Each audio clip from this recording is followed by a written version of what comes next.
Okay, so we focus on some of the expectations we put on ourselves. We all have expectations in life as well, in sport, in life.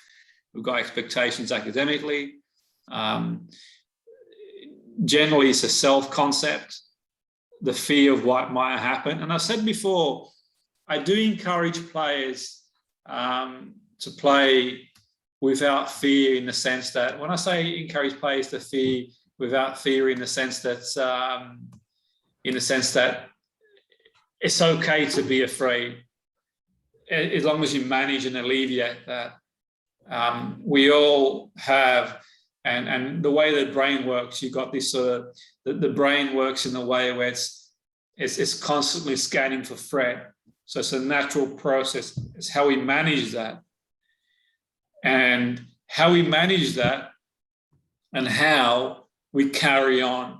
We keep moving forward. We back ourselves, even though it could be a huge game, a huge trial, a huge cup game, anything really.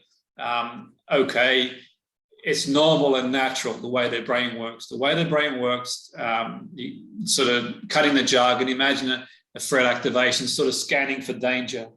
So in primal times, for example, danger was what was roaming the earth. You had obviously, predator and prey. So the brain is sort of vigilant in sort of scanning what's going to eat me, what can I eat type thing. And we inherit that in the modern world. So even, for example, outside sport, there are things that pressure and academic pressure, work pressure, life pressure, things that come in.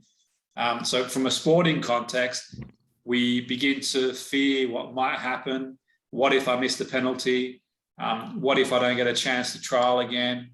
What if I don't meet the expectations of others, my own expectation? We might imagine what might happen, imagine ourselves like, getting tackled, or the ball flying over the post when we strike a shot. We might think about what happened in the past. So we missed a penalty or free kick in the past, and it comes back to us. The pressure we put on ourselves, the reality is it's what we put in ourselves. It's our own appraisal of the situation. So we fear making that mistake. Maybe we lose the place in the team. Maybe we don't get the contract. That fear of disappointing others and teammates, friends. So it's how we appraise the situation. The situation, our appraisal, our thoughts, feelings, obviously have an impact on our behavior, physiology. So what we can do is manage and alleviate that, so we can express ourselves. We can get on the pitch and think, okay, I'm going to back myself. I'm going to back myself and focus on the process of the penalty. I'm going to back myself and focus on the process of the free kick.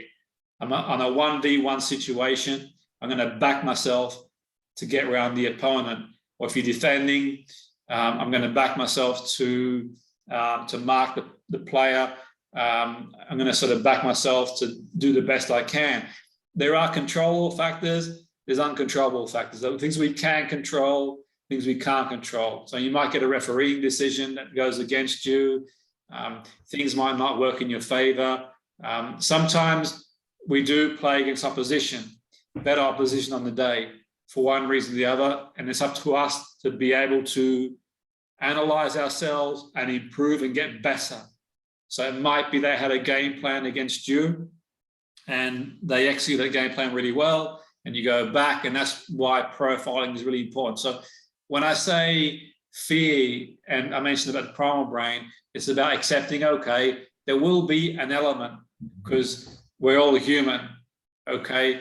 There is a vulnerability about all of us. Although we need to do is focus on the process, keep focused on the process, and also focus on what we want to happen, how we want things to go. That's our primary focus. But if there is any fear about making a mistake or losing a place in the team, whatever, then it's really important we've got someone to talk to about it. And that's obviously where I come in when it comes to mental skills for sport.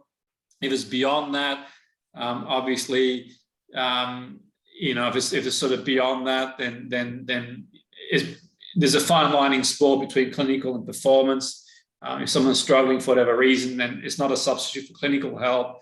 But the point being is, from a mental skills performance point of view, then it's really important we speak to the person. So you might speak to the physio about how to improve your sort of core stability, the fitness trainer about how you get your fitness results up.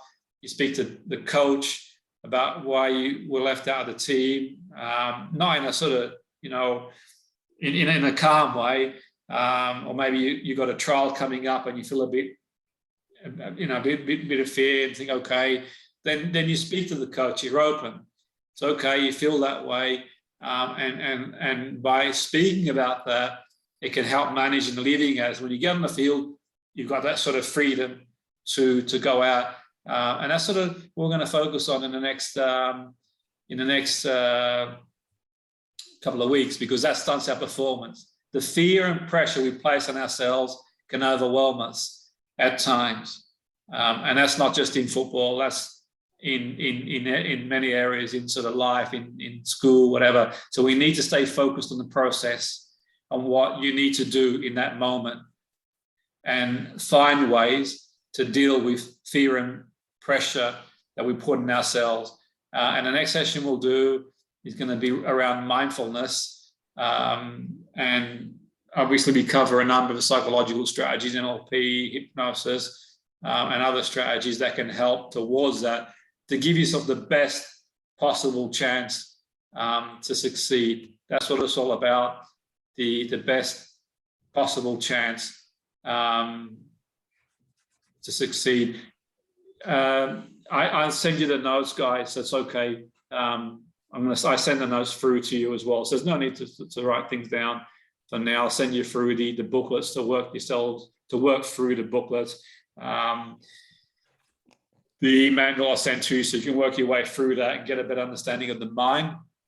And by getting a better understanding of the mind and sort of learning processes that you can use to help you with that, then the aim is to help you in that variable of the game, the psychological variable of the game, the mental skill variable of the game, to help you be the best you can be, but also transfer these skills across to other areas of life that might be necessary, which is sort of key going forward.